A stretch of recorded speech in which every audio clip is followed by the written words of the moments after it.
Boa tarde para todo mundo. Eu vejo que temos aqui umas 17 pessoas na sala. Eu queria, primeiramente, agradecer, então, aí o convite do Léo, né, do Leonardo Bacelar, que fez o convite inicial, e também do Rafael, pela oportunidade aí de poder estar falando um pouquinho de algumas das pesquisas que a gente já fez aí ao longo de 2018 e tem desenvolvido mais recentemente em algumas partes dentro do meu novo cargo. Falando um pouco, então, da minha experiência, eu sou bacharel em sistemas de informação, né? Eu fiz um mestrado e doutorado em ciência da computação. O mestrado foi na UEL, o doutorado foi na USP de São Carlos. Fiz um período de estágio também na Universidade de Münster, na Alemanha, durante 2014, 2015. Aí foi mais dentro do Chair de Sistemas de Informação e Logística Humanitária. Então, a gente estava trabalhando com essa temática de desastre durante o doutorado e achou por bem fazer esse estágio lá na Universidade de Münster, na época. Terminado o doutorado, eu acabei entrando no CEMADEM, então eu fiquei 4 meses no CEMADEM com uma bolsa lá de pesquisador, trabalhando mais na área de modelagem de sistemas, né? Tentando entender aí os sistemas que existem no Brasil para poder fazer um monitoramento de eventos. E em 2017, junho de 2017, eu acabei indo então para Climatempo, também em São José dos Campos, para trabalhar com a parte de crowdsourcing, né, de dados voluntários, dados colaborativos, para o monitoramento de fenômenos aí, né, para monitoramento principalmente a gente está voltado para inundações, né? Então eu fiquei lá até 2017, janeiro de 2018, desculpa. E a partir de fevereiro de 2018, eu estou como professor na Universidade Federal do ABC. Eu estou dentro do Centro de Matemática, Computação e Cognição, né, do CMCC, aqui em Santo André, na região do ABC Paulista. E a gente também tem desenvolvido nessa área, então, de utilizar dados de crowdsourcing para poder fazer alguns monitoramentos específicos aqui na região do ABC. E, mais especificamente, a gente está indo enveredando um pouco mais para a área de modelagem de sistemas, transformação digital, tentar entender como essas novas tecnologias elas estão impactando aí no monitoramento de fenômenos, né? Agora com o Covid, a gente também teve a oportunidade de fazer alguma coisa nessa área, pensar em aplicativos, né, fazer com que a população compartilhe um pouco desses dados, né, aqui da região do ABC, do ABC Paulista, e comparar isso com alguns dados mais oficiais, né. Eu vou explicar um pouquinho mais sobre isso dentro do contexto desse trabalho. Só para contextualizar um pouco, né, para vocês não acharem estranho, eu estar falando do Scrum 2018, essa é uma apresentação que eu fiz desse artigo, Determining Flood Areas Using Crowdsensing Data and Weather Radar Precipitation, que está em Brasil. Eu apresentei esse paper que foi aprovado no Scrum, que é essa conferência de sistemas de informação para a área de desastres, né? Ela é uma conferência muito boa, inclusive na época eu era track chair de GIS, né? Estou como track chair ainda em 2019 e em 2020 a gente também está com track chair lá. Uma conferência muito boa nessa área de sistemas de informação para desastres. E eu tive a oportunidade de participar dessa conferência em 2018 com esse artigo. Achei interessante, o Leonardo acabou vendo o artigo, achou interessante para a gente apresentar ele. Ele foi um trabalho desenvolvido por várias mãos, né? Então vocês podem ver que o Ricardo Vilela, ele é um meteorologista, a Renata Martins, ela é uma hidróloga, a Daniela Bresciani, ela também é uma hidróloga, a Gil, que era a coordenadora lá do Laboratório de Pesquisa da Climatempo, ela é meteorologista, e o João Porto, ele é uma mistura aí de sistemas de informação, com geoinformação e etc. Né? Ele é da Universidade de Warwick, ele foi meu orientador do doutorado, e estou eu como a parte de ciência da computação. Tá? Essa é uma pesquisa, então, Falando um pouco mais, ela é uma pesquisa que foi financiada dentro de um projeto PIP da FAPESP, e além do projeto PIP-FAPESP, eu tive o benefício de fazer a apresentação pela FAPESP também, então usando o recurso da FAPESP, para participar de reunião científica. Então, a gente também desenvolveu muitas coisas aí com o auxílio da FAPESP e do CNPq também, que estava dentro do projeto PIP, na Climatem. Tá? Passando um pouquinho aí para, sem alongar muito, né, eu queria falar um pouco também sobre, dar uma introdução breve do contexto da pesquisa em si, alguns dos elementos, conceitos que a gente está utilizando dentro desse projeto, né, passar também um pouco sobre a metodologia que a gente adotou, os métodos, alguns resultados e as conclusões finais. Vocês vão ver aí que a gente está falando de preliminary results, porque, na verdade, era um trabalho em andamento naquela época, só para contextualizar um pouco mais, então o PIP ele terminaria em 2019, então em janeiro de 2018 a gente fez esse trabalho. Eu teria aí um ano para a gente poder fazer umas novas validações, mas como eu falei antes, eu acabei saindo do projeto antes, e acabou que eu não consegui ter um follow-up aí de como que ficaram as coisas, tá? Mas eu vou apresentar essa metodologia para vocês, foi uma metodologia na época, tá? Só para trazer um contexto um pouco mais sobre crowdsourcing e VDI, eu não sei se todo mundo está ciente sobre os termos e sobre os elementos, né, que compõem esse fenômeno, né, esses dados que podem ser utilizados para a área de desastre.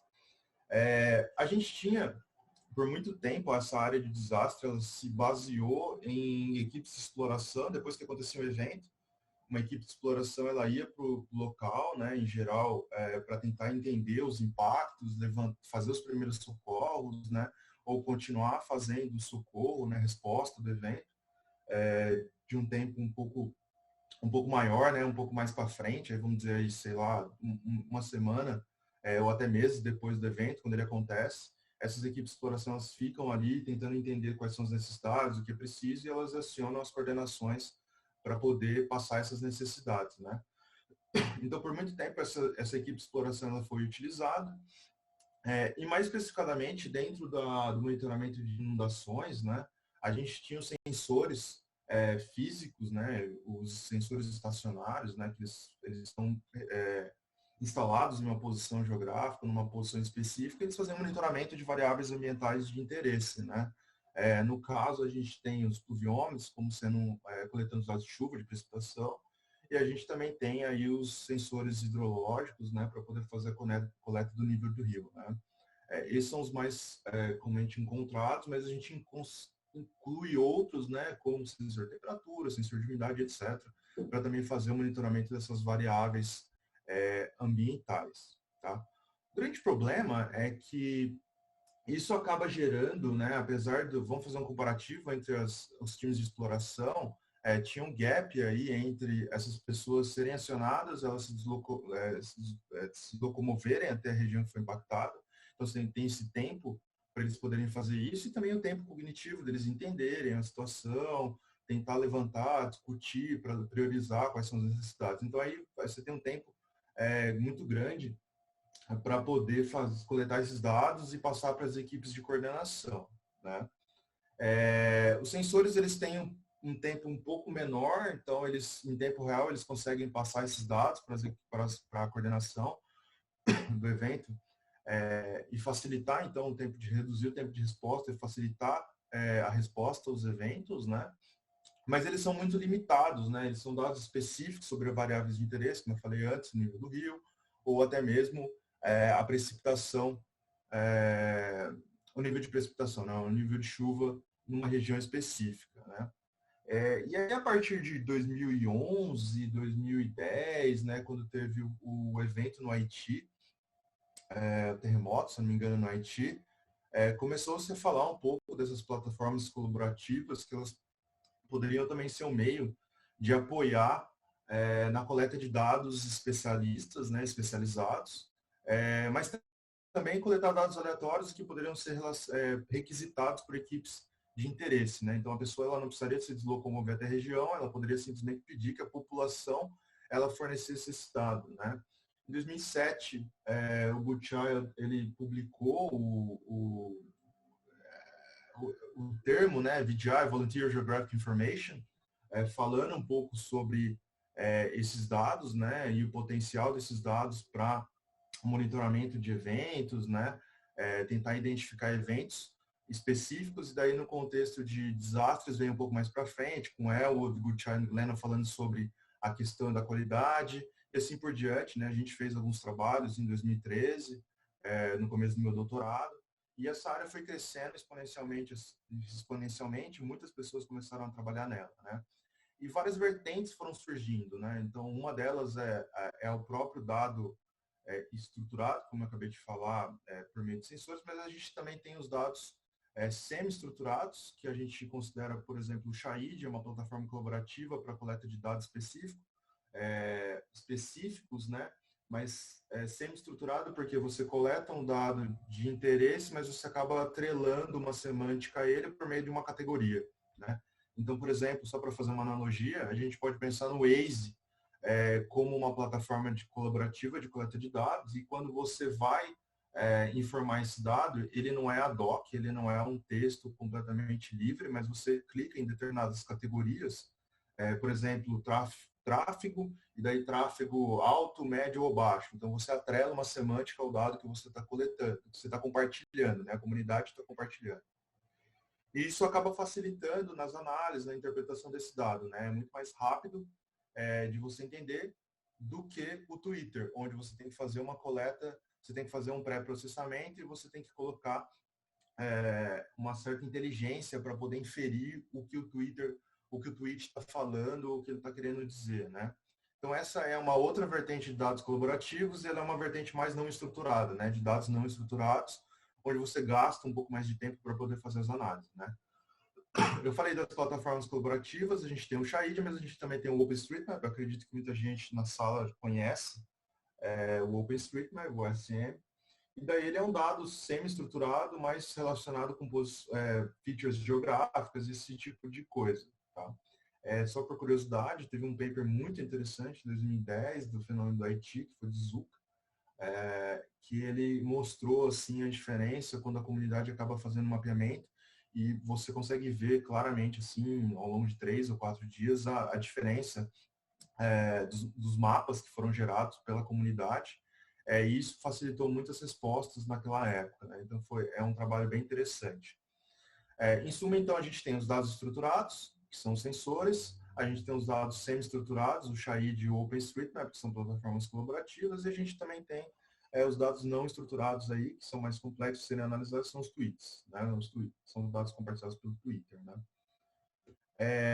Aqui eu falei um pouco mais sobre isso, sobre essas categorias, né? A informação geralmente ela é social media produzida por plataformas de mídias sociais, não só o Twitter, mas também o Flickr, a gente tem o Instagram, tem o Facebook com um pouco mais de restrição, né?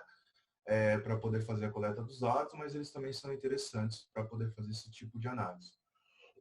A gente tem o Collaborative Mapping, que eu acabei de falar, que são os dados, o OpenStreetMap, o Wikimapia também é uma outra ferramenta que pode ser utilizada para poder fazer esse tipo de análise, né? E você poder compartilhar esse tipo de dado, a comunidade poder compartilhar esse tipo de dado, e ela poder ajudar, então, aí na resposta de um evento, né?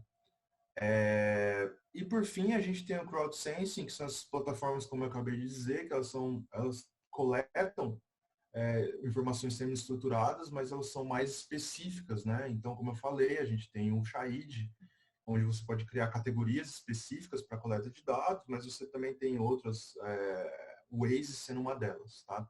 Uma outra ferramenta parecida para poder fazer essa coleta de dados semi-estruturados, tá?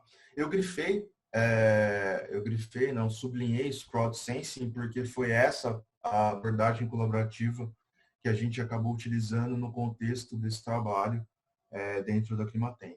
Tá? Então, a gente utilizou uma plataforma onde ela compartilha onde a comunidade ela pode compartilhar determinados dados, e esses dados eles recebem uma semântica por meio de uma categoria. Então, a pessoa ela compartilha o dado, seleciona a categoria no qual esse dado está relacionado, e essa informação vai para a população, tá? Ou para quem tiver interesse em utilizar esses dados, certo? Então, esse foi o dado que a gente utilizou no contexto desse trabalho. O grande problema dos sensores estacionários, então, assim, muita gente me perguntava, inclusive no INPE, quando eu fiz uma apresentação, como que você garante a qualidade desse dado que está sendo compartilhado, né? Então, por exemplo, a população ela pode estar compartilhando um determinado dado sobre um fenômeno, mas esse dado ele pode ser inverídico, ele pode não representar a verdade, e isso pode possivelmente gerar um grande problema, né? Vamos supor que uma equipe da Defesa Civil, ou, por exemplo, de um órgão federal, ele está se baseando num dado ou num rumor, numa fake news, que está sendo compartilhada e ela vai tomar uma atitude com base naquilo e muitas vezes pode até gerar perda de vidas, problemas financeiros, porque recursos vão ser utilizados de maneira inapropriada e assim por diante, tá? Então, o que foi feito por muito tempo, né?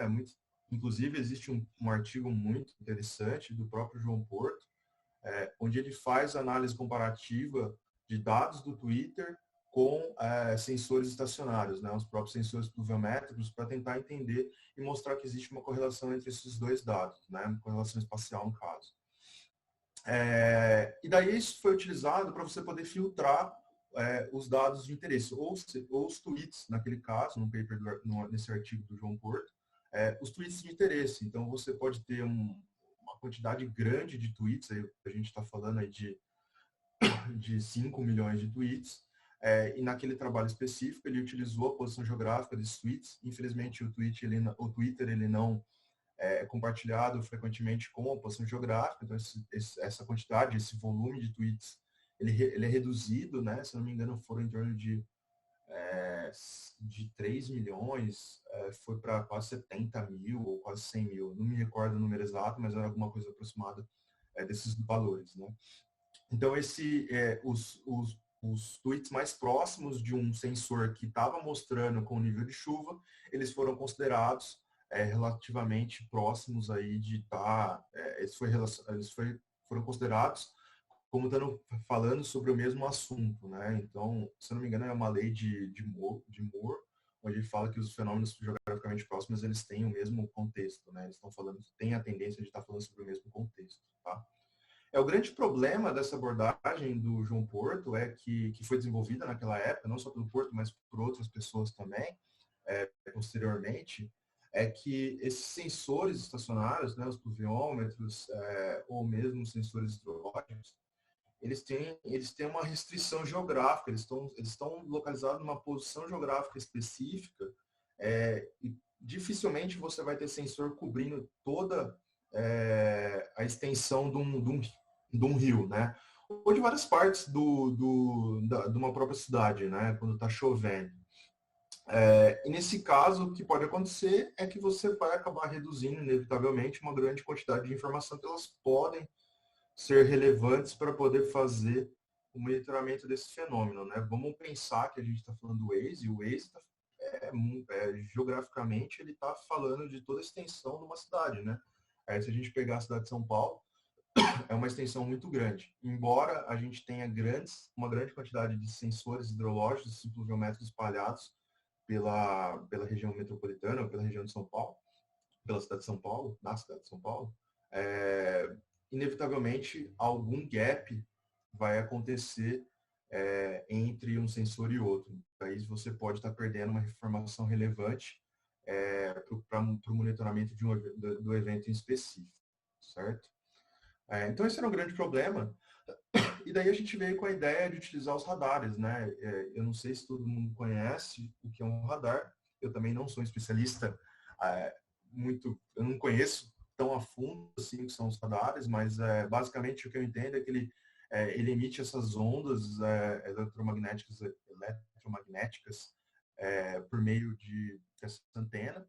E daí quando você encontra essa chuva, né, ou quando essa onda ela encontra uma chuva, existe uma flexão e ela retorna para esse radar, e esse radar consegue ler e tentar inferir qual é o volume da chuva, tá? Então ali no canto superior, aqui no meio, no lado esquerdo, a gente tem uma imagem de radar que está sendo monitorada, a gente tem que está sendo apresentada para a região de São Paulo. A gente consegue ver diferentes níveis, então você tem aí do nível verde sendo um dos níveis mais fracos, e daí você tem o vermelho sendo uma intensidade um pouco maior, e assim por diante, tá? Então, você consegue ver as regiões onde está chovendo, tem uma intensidade de chuva maior, e daí você consegue tomar uma decisão com base nisso, tá? O que é interessante é que essas fotos, em geral, são coletadas a cada 15 minutos, e daí você consegue ver o deslocamento de um sistema meteorológico numa extensão geográfica, e daí você consegue tentar prever para onde que esse sistema está indo, tá? E daí também, de maneira similar, tomar uma decisão ou tomar uma atitude para tentar prevenir um potencial risco que pode acontecer, tá? Então, o radar meteorológico surgiu naquela época, de um tempo, como uma potencial ferramenta para que a gente pudesse mitigar essa limitação imposta pelos sensores pluviométricos e hidrológicos, né? Essa limitação geográfica que eles acabam impondo. Aí a gente trabalhou com a seguinte pergunta de pesquisa, né? Então, como os dados de radares eles podem validar áreas identificadas por uma plataforma colaborativa, tá? Então, da mesma forma com que os dados, desculpa, da mesma forma com que os dados de Twitter eles podem, ou de outras mídias sociais, ou de outros crowdsourcing platforms, eles podem ser utilizados para ser validados por meio de sensores estacionários. Então, a gente queria investigar a hipótese de como que os dados de radar eles podem ser utilizados também para validar essas áreas que foram identificadas por uma plataforma colaborativa, tá? Então, basicamente, a abordagem que a gente tomou foi baseada nessas três atividades, tá? Então, a gente tinha, de um lado, toda a questão de crowdsensing, né? Uma análise desses dados de crowdsensing. Foram utilizados, a gente pensou em várias formas de analisar, e aqui, assim, inevitavelmente, acabou surgindo foi a ideia da gente montar clusters geográficos, né, então geoespaciais, a gente tentar identificar com base nos pontos que as pessoas reportavam nessa plataforma colaborativa, tentar identificar pequenos clusters de dados, né, ou de posições geográficas, onde poderia estar dizendo sobre um fenômeno de interesse, tá? E daí, no caso, a gente usou o KDE, né, o Kernel Density Estimator, para poder fazer essa clusterização. A gente usou o DBSCAN para também poder fazer a análise, mas ele não teve um resultado tão bom quanto o KDE. Tá? Para quem conhece mais a fundo o KDE, a gente precisa passar algumas informações, né? A gente precisa passar uma informação específica, que é o bandwidth, que seria a distância aí entre as features, né, entre os elementos. Para a gente poder tentar identificar aí qual a distância ou quão próximo eles estão para poder você criar os clusters, tá? Além disso, a gente passou também a quantidade de elementos que a gente esperava para o cluster ser formado e um lag time aí para tentar entender o tempo entre uma publicação de um post de um determinado registro de evento e outro, tá? Então a gente usou um tempo aí, um lag time de 30 minutos.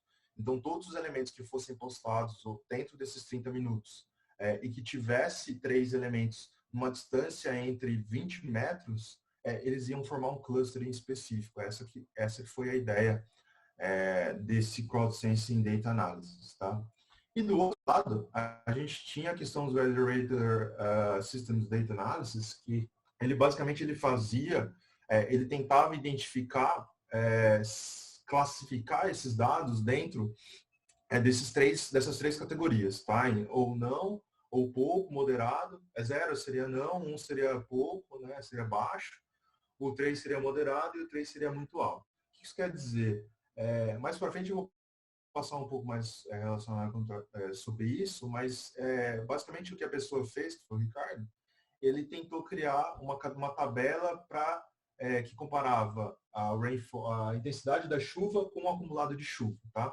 Então ele comparava num eixo o acumulado de chuva e no outro a intensidade, e ele tentava dizer se estava entre 0, 1, 2 ou 3. Tá? Basicamente ele utilizou dados de radar para poder fazer isso, e ele utilizou aí toda a extensão, a questão do rio, né?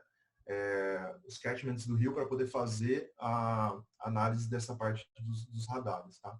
Então, assim, os clusters ele entravam dentro desse Data Validator, né, no caso, e eu utilizava os dados, a categoria de intensidade da chuva para poder validar se aquele cluster estava certo ou ele estava errado. Tá? E daí, com base nisso, a gente tinha uma quantidade de áreas inundadas numa região. Então, essa foi basicamente a abordagem que a gente tomou. Veja que ela não é tão complexa, ela é mais complexa. O que é mais complexo aqui é você tentar identificar o 0, 1, 2 ou 3 do lado direito, né, na parte dos radares, e tentar identificar, o calibrar e o KDE para poder entender quais são as informações que a gente precisa passar, esses 200 metros, os 3 elementos e os 30 minutos. Vale dizer que a gente fez vários testes, né, com o bandwidth de 100, 150 e 200 metros. A gente fez com vários elementos também, de 3 a 7 elementos, e a gente fez com diferentes lag times, desde 15 minutos até 60 minutos, tá? Então, assim, depois de uma hora, a gente está falando, vocês vão ver que o estudo de caso foi em São Paulo, 60 minutos seria um lag time limite, no caso, justamente porque a gente está falando de flash floods, né, inundações bruscas, e 60 minutos é um tempo muito longo, né, nesse caso. Então, a gente utilizou lag times de 15, 30, 45, 60 minutos para poder fazer essas análises. E o que deu o melhor matching, assim, o que deu a melhor configuração foi isso aqui que eu acabei de apresentar para vocês. São 200 metros, com 3 elementos, e 30 minutos. Tá? Então, basicamente, a gente utilizou essa abordagem para poder fazer a resposta, para tentar analisar a pergunta de pesquisa que a gente propôs nesse artigo. Tá? O estudo de caso, só para dizer então que lá no radar, na análise do radar, como eu falei, ele utiliza, o Ricardo ele acabou utilizando um acumulado de chuva num eixo, e no outro eixo ele acabou utilizando a intensidade da chuva.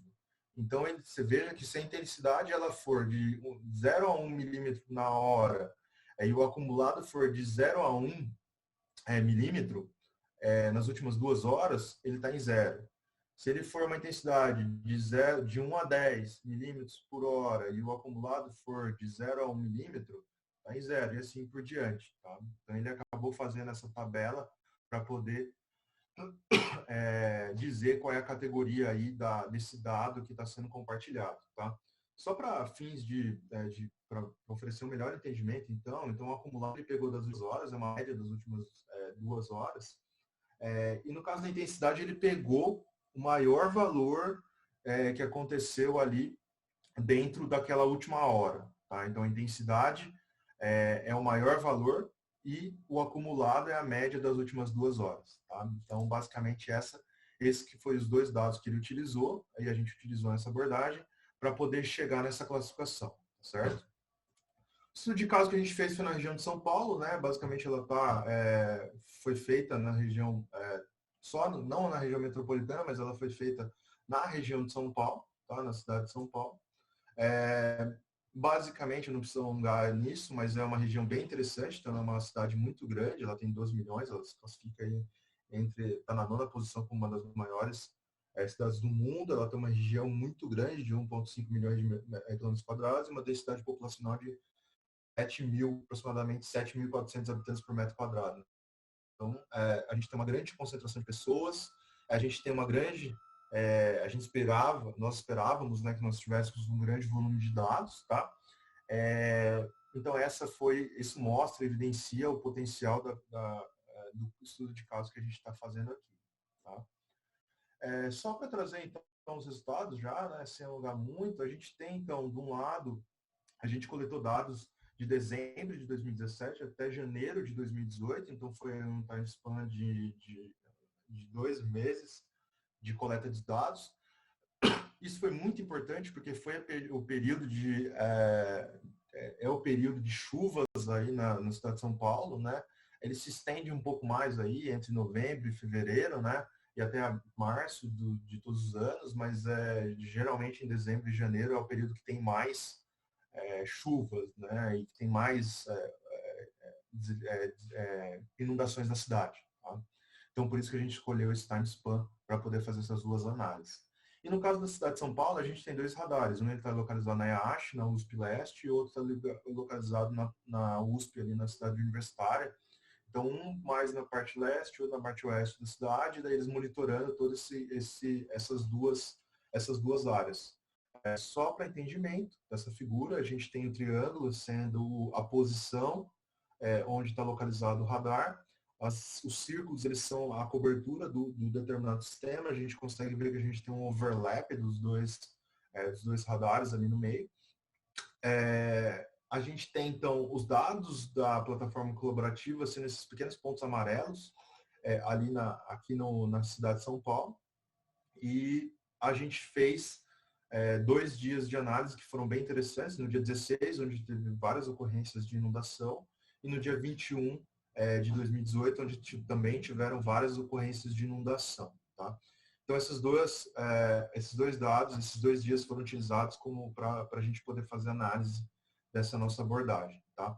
Só para interesse, dentro dessa plataforma colaborativa que a gente utilizou nesses 2 dias, nós tivemos um volume muito grande, considerável de dados, né? No dia 16 a gente teve 271 reportes de dados e no dia 21 nós tivemos 464 dados, né? O que vale dizer é que nessa plataforma específica que a gente utilizou, ele diferenciava entre chuva, dado que estava categorizado como inundação, no caso, ele tinha dado categorizado como tempo severo, ele tinha dado como fog, que seria neblina, e a gente tinha também granizo, que seria o hail, né? Então a gente tinha esses 3 tipos de dados. A gente consegue ver uma grande concentração aí, no caso de dados relacionados com inundação, né? Então 499 dados desses 735 eles estavam relacionados com inundação, tá? Então a gente se baseou puramente nos 499 dados e não nos outros que foram coletados. Só para mostrar que no dia 16 a gente teve um volume acumulado de chuva na bacia de Campo Limpo, aqui na cidade de São Paulo, de 71,5 milímetros de chuva, e em São Miguel, no dia 21, a gente teve 63,4 milímetros de chuva, o que mostra que foi um grande acumulado aí para um dia só, né? Então, isso evidencia que esses 2 dias foram bem interessantes para que nós possamos fazer as análises. E daí aqui está basicamente os dados. A gente teve com tempo, com lag time de 30 minutos, né? A gente conseguiu identificar 43 clusters que caíram dentro da posição geográfica ali de 3, classificado como 3 na Rainfall Intensity, no caso do radar.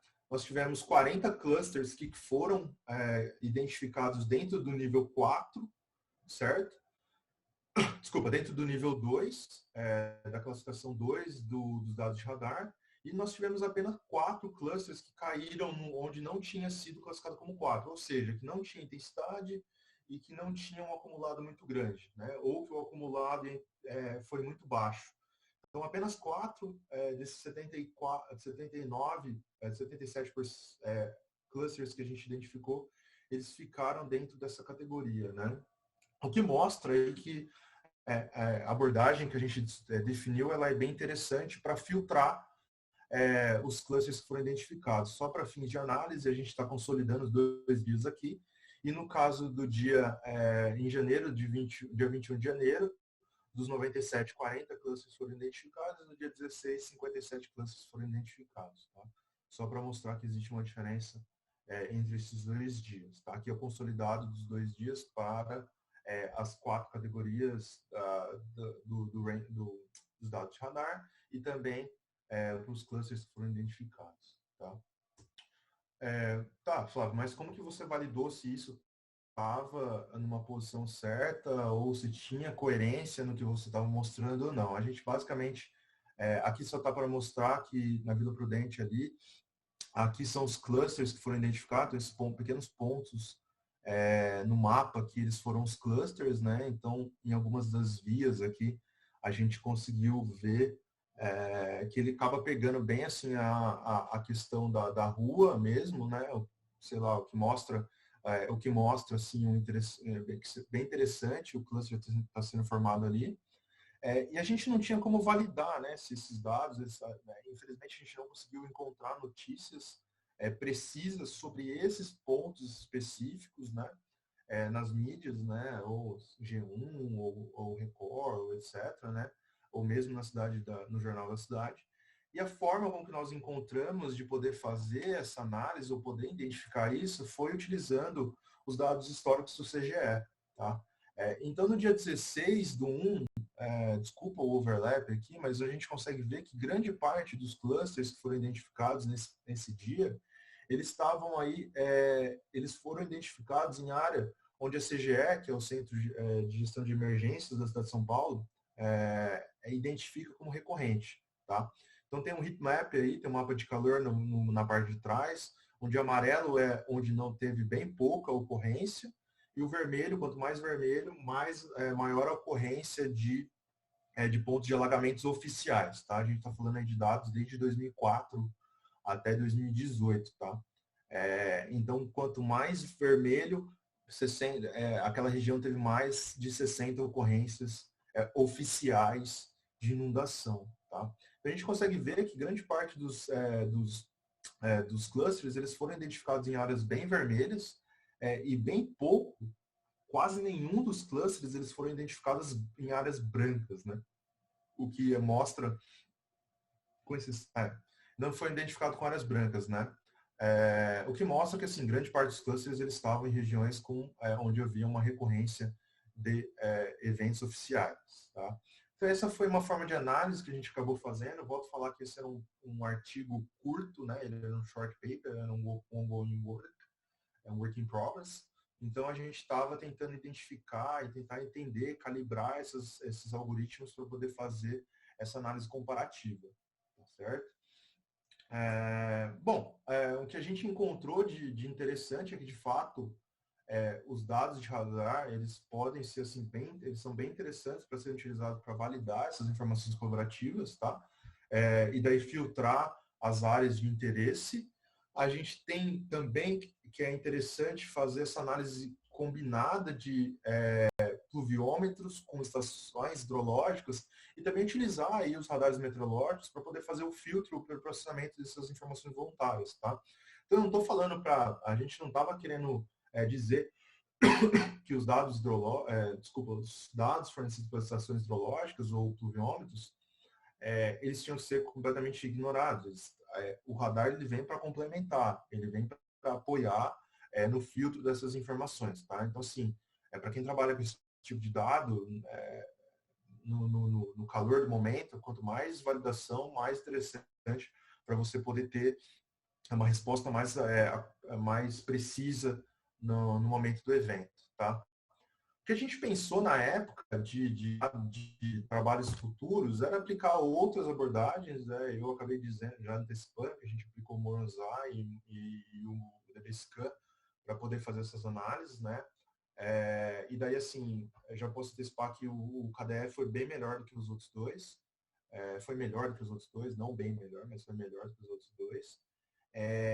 A gente também pensou em utilizar aqui para poder fazer essa análise, né? Desculpa, para incluir aqui nessa abordagem a vulnerabilidade da população, né? E assim, colocar como mais um nível de validação a vulnerabilidade da população, né? Então, você tem dados aí do IBGE, que poderiam ser utilizados para poder dizer, olha, essa região é uma região de mais de baixa renda, então ele tem uma grande possibilidade, né, de acontecer um evento.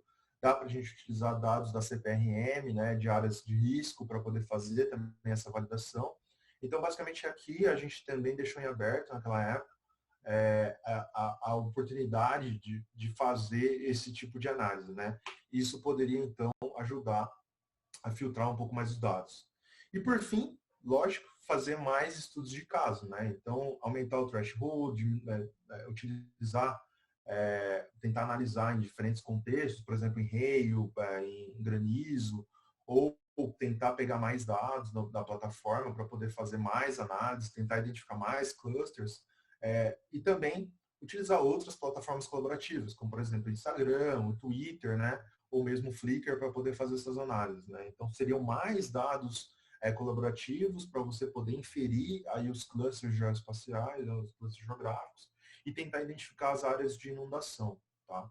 Então, esses seriam mais estudos de caso, seriam interessantes até para generalizar um pouco mais a abordagem que nós propusemos naquela época, tá? Basicamente é isso. Acho que eu cumpri o tempo que tinham me estabelecido e eu agradeço novamente a oportunidade e estou aí aberto para perguntas e dúvidas que vocês tiverem, certo? Passo a palavra de volta para o host. Obrigado. Flávio, muito obrigado, boa palestra. E agora vamos para a sessão de perguntas. Às vezes pessoas perguntam no áudio mesmo, às vezes eles colocam no chat, tá? Uma pergunta, tá, Flávio?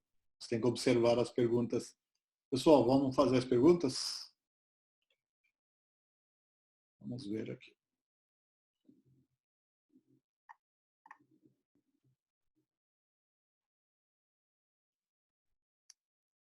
Boa tarde, Flávio. Fala. Parabéns pelo trabalho. Eu queria só tirar uma dúvida, não sei se vocês analisaram isso quando fizeram o trabalho, mas as áreas atingidas nesses 2 dias de estudo, elas foram predominantemente diferentes, né? Dá para perceber isso pela localização dos reports, né?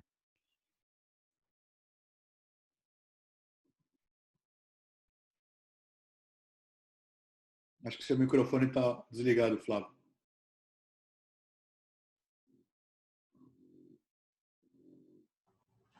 Desculpa.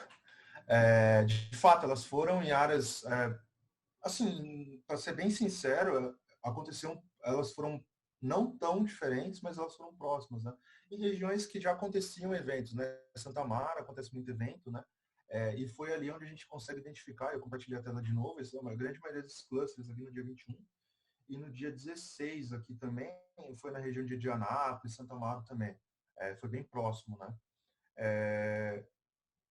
Até inclusive, se você observar no dia 16, essa bola aqui, ela está um pouco mais para baixo, né? Então, assim, foram em regiões próximas, né? O fenômeno, ele é praticamente igual nessas duas, que a gente pode perceber por esses dados, né, no caso. Eles foram praticamente iguais nesses dois eventos, né? Não sei se era essa a pergunta, não sei se eu respondi a pergunta, na verdade. Nesse mapa não dá para perceber tanto, mas quando você mostrou antes, assim, a posição das informações que foram dadas via rede social, dá para ver que no dia 16, se não me engano, você tem mais informação a oeste e no dia 21 mais a leste e central aí. Eu achei interessante isso. Justamente, o que eu disse, o que eu quis dizer naquela imagem do cluster é que o cluster eles acabaram sendo mais essa região aqui central, né? Aqui embaixo acabou que não tendo muito cluster, porque você tem muitos dados, você tem registros mais esparsos, né? Dispersos no caso. E de fato, assim, você consegue ver no dia 21, que é interessante, até a movimentação do sistema, né? Que você vê que ela vai mais para leste aqui, né? Leste, no caso, né? Vai mais para o lado direito, mais para a zona leste de São Paulo, né? Mas foi isso mesmo. Foi isso que a gente conseguiu ver. Legal. Flávio, deixa eu perguntar enquanto os alunos estão criando coragem. Você Tá. fala do pré-processamento, né? Você utiliza dados de radar para pré-processar os dados dos voluntários. Quando você diz pré-processamento, você tenta tirar alguns valores absurdos, ou outliers, ou como é que... Exato. É justamente isso, né? Porque, assim, no caso desses dados que a gente coletou, que são esses pontos vermelhos, a gente tinha, por exemplo, dados muito aqui numa região, por exemplo, esse no dia 16, bem do lado na Zona Leste, um ponto único, né?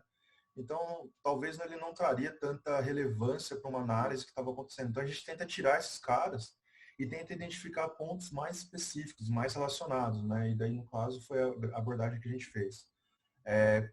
Isso no trabalho que a gente está fazendo, né? Mas em outros trabalhos, o grande interesse é esse mesmo, porque assim, você está falando de comunidade, né? E pode vir diversos tipos de dados, diversas informações, né? Volto a falar das fake news, que são bem comuns, né, de serem encontrados, e o interesse é esse, o interesse é justamente a gente tentar filtrar esses dados, tentar eliminar os outliers, e esses dados que não estão relacionados com o evento de análise, né? Essa que é o grande interesse no uso dessas abordagens, né? Legal, Existem outras abordagens. Você pode fazer uma validação, você pode utilizar os próprios dados colaborativos para validarem eles mesmos, né? Então vamos dizer que está acontecendo uma inundação aqui na Avenida do Estado, Então, você tem uma grande chance de mais pessoas que estão aqui sendo afetadas falarem sobre esse evento, né? Enquanto que se uma pessoa no meio do nada fala que está tendo evento, ela depende de conexões inapropriadas, né? Ou sei lá, de amigos para falar, não, vamos todo mundo falar sobre esse evento aqui nessa região, entendeu?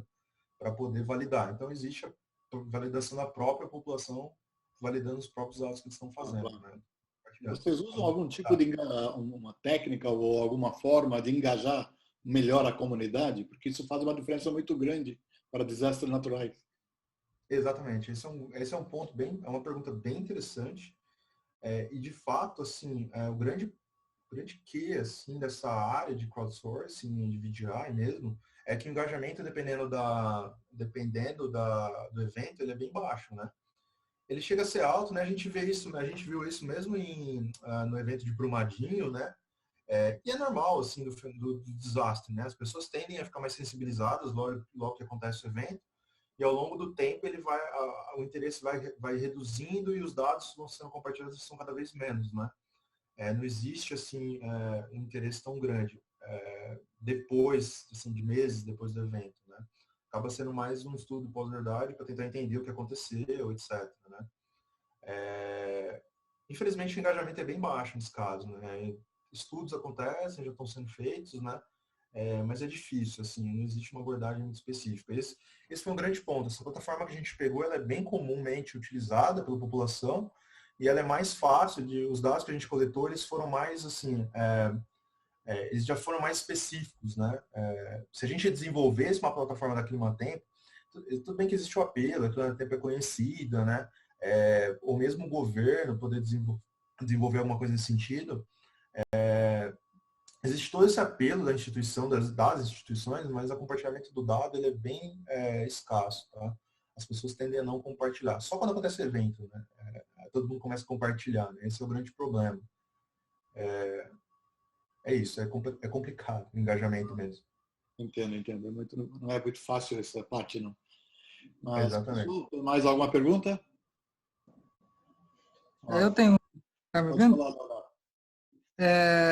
Com relação a essas áreas que você escolheu, eu não me lembro se você chegou a citar, são áreas de risco de deslizamento, porque isso ajudaria as pessoas a se engajarem mais, né? Tem um risco maior envolvido. Na verdade, esse mapa aqui, o que eu coloquei ali atrás, né, no mapa de calor, são as áreas, o CGE, né, o Centro de Gestão de Emergência, eles são os especialistas aqui na cidade de São Paulo, para coletar esses pontos oficiais de alagamento, né? Então, onde está acontecendo evento, geralmente a pessoa ela reporta para o CGE e o CGE ele acaba registra esse dado, né? E daí você consegue ver que os pontos vermelhos eles são os pontos onde houve mais reportes oficiais, no caso do CGE, né? Então são áreas de risco recorrente, né? Que aconteceu. Mas não é deslizamento, é alagamento. Alagamento, exato. Eu ia corrigir isso no final. Sobre a questão de eles engajarem mais, é bem difícil dizer isso, né? Porque, volto a falar, né? O que a gente tem visto, o que eu particularmente presencio, né? Nesses anos de pesquisa, é que a população, ela tende... A população não, a comunidade em geral, ela tende a se engajar mais próximo quando o evento acontece, né? O interessante seria que nós tivéssemos esses dados mais em tempo real acontecendo de maneira mais frequente, né? Para em tempo real você conseguir identificar o ponto e daí tentar fazer alguma resposta, né? E não depois que o evento aconteceu, né? Nesse caso de monitoramento que a gente está fazendo aqui, né? Lógico que, sim, existem outras fases do desastre, né? E que daí esses dados podem ser interessantes posteriori, mas para esse monitoramento e resposta a gente tem essa complexidade, né? Obrigado. Que o Léo queria falar. Isso, estou aqui. Flávio, agradeço aí de novo sua disponibilidade de ter dividido com a gente aí seu conhecimento. Eu convidei o Flávio para trabalhar em uns projetos novos que eu tenho feito com a Climatempo e com o CPTEC, com a divisão lá da Isabelle, da Aureliene. E a nossa ideia é prever alagamentos usando esses dados de Twitter, por exemplo, e tentar trabalhar com os desvios de rota. Então, é um problema interessante e a gente está tentando formar uma equipe para atacar isso aí. Flávio, deixa eu te pedir para colocar no slide 8, por favor.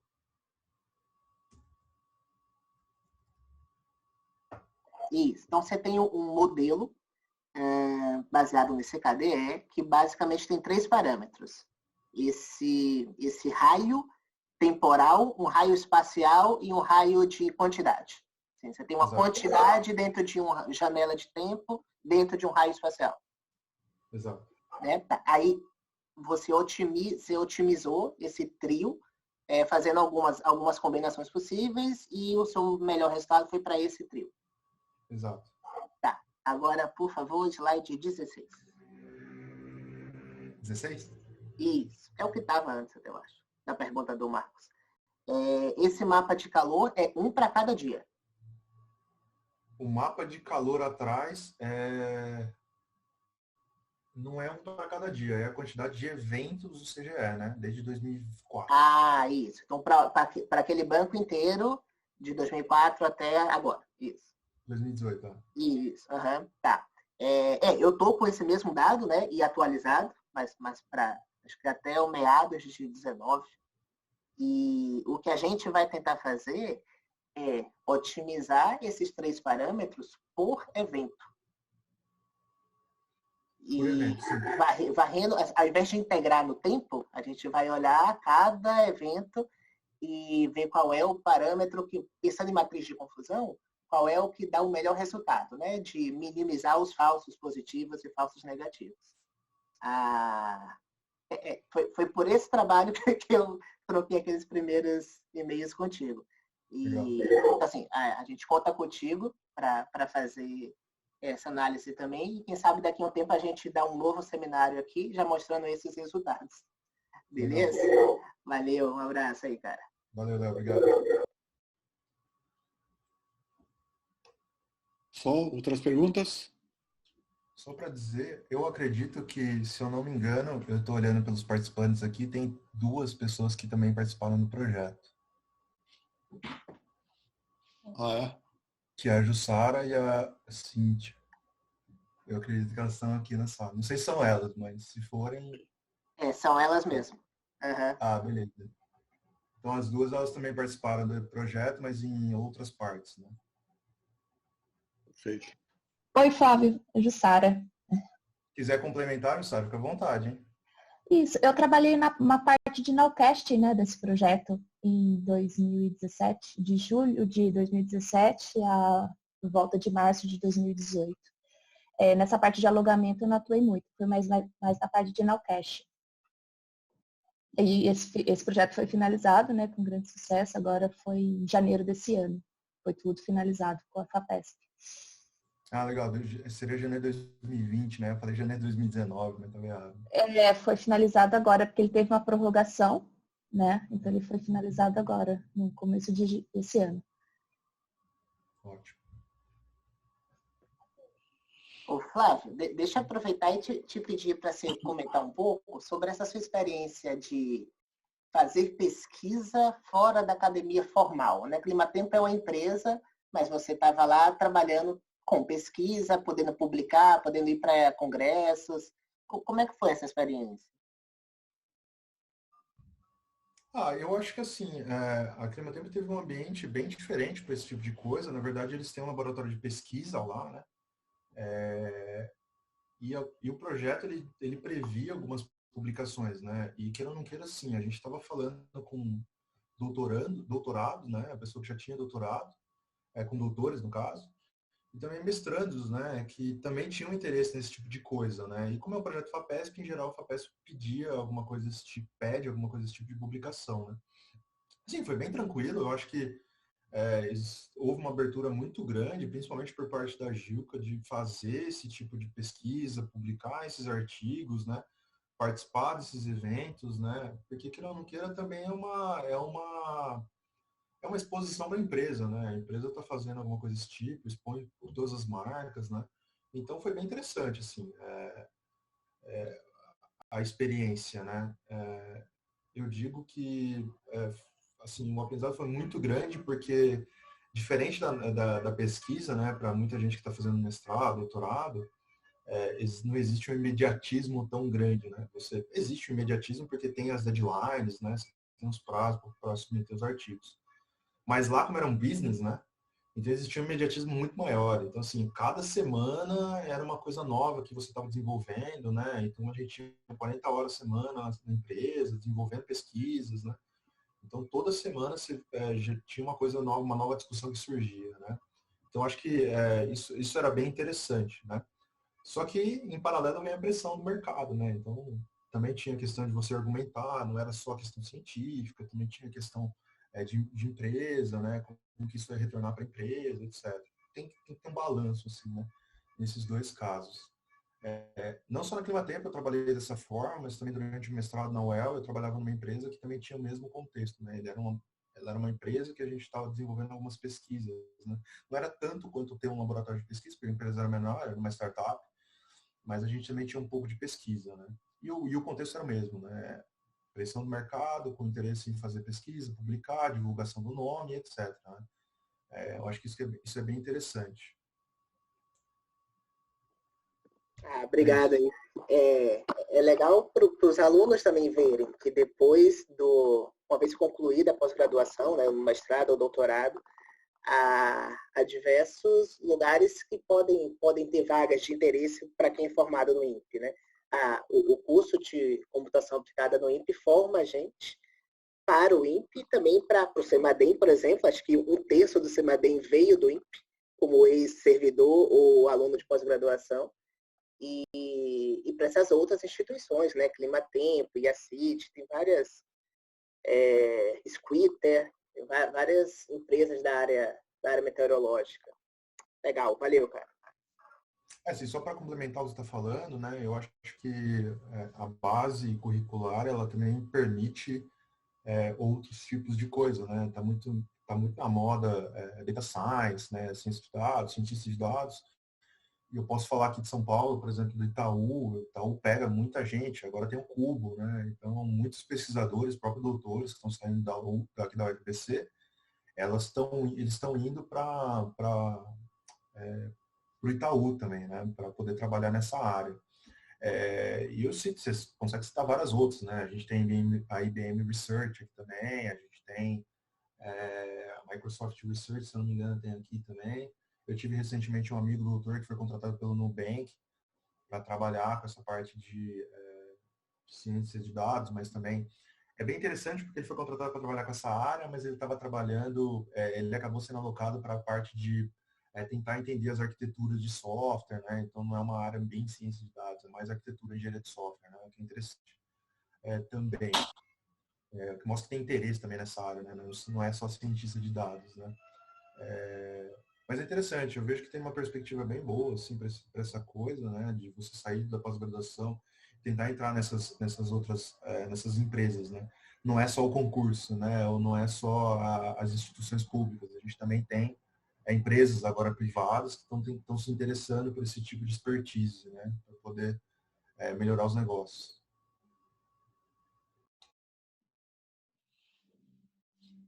Ok, pessoal, tem mais algum comentário, dúvidas? Se não tiver mais nada, então outra vez a gente agradece o Flávio, né, pela palestra. Está sendo muito bom porque a gente está conseguindo palestrantes aqui. Então, por exemplo, semana que vem, dia 11, dia 18, já tem programa de seminário. Flávio, mais uma vez, muito obrigado por colaborar com o nosso programa. Tá? E vamos torcer que logo, quando a situação voltar ao normal, você possa fazer uma visita aí para a gente conversar, fazer um outro seminário, como o Léo sugeriu aí. Tá ótimo. Eu novamente agradeço aí ao convite do Leonardo e também do convite do Rafael. Espero ter contribuído um pouco aí. E assim, meus e-mails estão ali no slide, né? Se eu não me engano, a palestra vai ficar gravada. Exato. Depois vai ser compartilhada. Então, assim, quem tiver interesse, tiver dúvida, fica à vontade para mandar e-mail. E a gente conversa, a gente bate um papo, né? E, claro, se tiver, assim que a situação melhorar, a gente tiver os resultados novos aí, vai ser um prazer estar de novo no INPE aí para apresentar. Não é bom ter contato porque também a gente acaba conhecendo outra pessoa para trazer para bancas também, né? Que como Sim, com certeza. nosso CAP é interessante porque ele é interdisciplinar, né? A gente tenta usar a computação para algum problema, especialmente do INPE, e essa parte de desastre natural é uma coisa muito importante, ainda mais o Brasil tem sofrido, né, nesses últimos anos, assim, como é que chama? Deslizamentos, etc., né? E espero que os governos olhem melhor a parte científica, porque é o que acaba ajudando no final, queira ou não queira. Tá? Mais uma vez, muito obrigado pela sua colaboração, Flávio. Até mais. Pessoal, Obrigado, gente. até semana que vem. Muito obrigado. Eu vou fechar a reunião, tá? Até mais. Boa tarde. Até mais. Tchau.